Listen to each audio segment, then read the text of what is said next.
Какво е хомеостаза? Здравейте! Днес ще ви разкажа как хомеостазата отговаря за нашето здраве.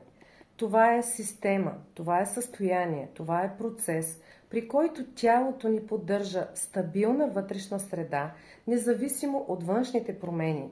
Например, когато ни стане много горещо, ние започваме да се потим, за да се охладим.